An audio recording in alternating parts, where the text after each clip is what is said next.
જીના શિવસંકલ્પ વિશ્વમાં સનાતન સંસ્કૃતિ પુનરુત્થાન માટે આજે કપુરાઈ ખાતે 51 કુંડી મહાયજ્ઞનું આયોજન કરાયું હતું। ભગવાન લકુલિશજીના શિવસંકલ્પ વિશ્વમાં સનાતન સંસ્કૃતિ પુનરુત્થાન માટે આજે કપુરાઈ ખાતે 51 કુંડી મહાયજ્ઞનું આયોજન કરાયું હતું। આ મહાયજ્ઞનું આયોજન તત્વમસી શક્તિ સમુદાયના હોદ્દેદારો દ્વારા કરાયું હતું, જેમાં 51 જોડાઓએ યજ્ઞમાં વૈદિક મંત્રોચ્ચાર સાથે આહુતિ આપી હતી। આ કાર્યક્રમમાં અતિથિ વિશેષ પતે લકુલિશ ધામના પ્રીતમ મુનિજી તથા દર્ભાવતીના ધારાસભ્ય શૈલેષ મહેતા તેમજ જિલ્લા ભાજપ અધ્યક્ષ સતીશ નિશાળિયા સહિત અન્ય અગ્રણીઓ ઉપસ્થિત રહ્યા હતા। આજ રોજ અમે રતનપુર ગામમાં અમારા વડોદરા તાલુકાના 11 ગામ ભેગા થઈને બધા કાર્યકર્તાઓ સાથે અમે લોકોએ આજે 51 કુંડીએ યજ્ઞ કરેલું છે। એની અંદર અમારે ગુરુજીનું સાનિધ્યથી અને મહાદેવજીની કૃપાથી આ બધા જ કાર્યકર્તાઓ અમારા હૃદયથી જોડાયેલા છે અને તત્વમસી શક્તિ સમૂહની ફાઉન્ડર સાવિત્રી તિવારી આવા અનેકો યજ્ઞ અને અનોખા કાર્યમાં સામેલ થાવ એવી મારી શુભેચ્છા છે અને અમારા બધા જ કાર્યકર્તાઓ અમારી સાથે આમાં હૃદયથી જોડાતા રહે આગળ સુધી એવી મારી શુભેચ્છાઓ છે। ઓમ જય ભગવાન। આજે વડોદરાના રતનપુર ગામે તત્વમસી શક્તિ સમૂહ દ્વારા 51 કુંડીય મહાયજ્ઞનું આયોજન કરવામાં આવ્યું છે। કાયાવરોહણ લકુલિશ ધામથી અમારા 108 5 કુંડીય યજ્ઞોના સંકલ્પની અંતર્ગત આજે આ 9મો યજ્ઞ થઈ રહ્યો છે, જેમાં રતનપુર ગામ અને આજુબાજુના 10 ગામ તેમજ વડોદરાના આત્મીયજનો આ યજ્ઞ કર્મનો લાભ લઈ રહ્યા છે। તેનો મુખ્ય ઉદ્દેશ્ય સર્વ કલ્યાણ, જીવ માત્રનું કલ્યાણ, પ્રકૃતિનું સંવર્ધન। યજ્ઞ દ્વારા પ્રકૃતિમાં સકારાત્મક શક્તિઓ વધતી હોય છે, નકારાત્મક શક્તિઓ ઘટતી હોય છે, રોગ પ્રતિકારક શક્તિ વધતી હોય છે અને વાયુમંડળમાં પુષ્ટતા વધતી હોય છે। તે સર્વ ઉદ્દેશોને ધારણ કરવા માટે, તેનો લાભ લેવા માટે આજે અહીંયા અનેક આત્મીયજનો અહીંયા પધારેલા છે। સાથે જ અનેકો તેવા વ્યક્તિઓ છે કે જે પ્રથમવાર યજ્ઞ કર્મ શીખી રહ્યા છે।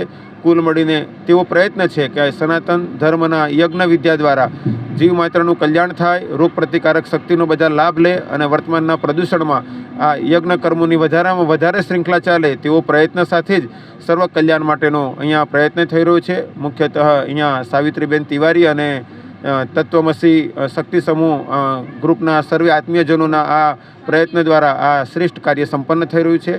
સર્વે આત્મીયજનોને ઓમ જય ભગવાન। પ્રીતમ મુનિજીના આગેવાની હેઠળ 51 કુંડી સમૂહ યજ્ઞનું આયોજન આજે રતનપુર ખાતે કરવામાં આવ્યું છે। એમણે પ્રણ લીધું છે 108 આવા યજ્ઞો વિવિધ ઠેકાણે કરવાના અને એની શરૂઆત કાયાવરોહણ તીર્થધામથી કરવામાં આવી। પહેલો યજ્ઞ ત્યાં કરવામાં આવ્યો અને આજે આ 9મો યજ્ઞ રતનપુર ખાતે કરવામાં આવ્યો છે। ત્યારે હું પ્રીતમ મુનિજીને અભિનંદન આપું છું।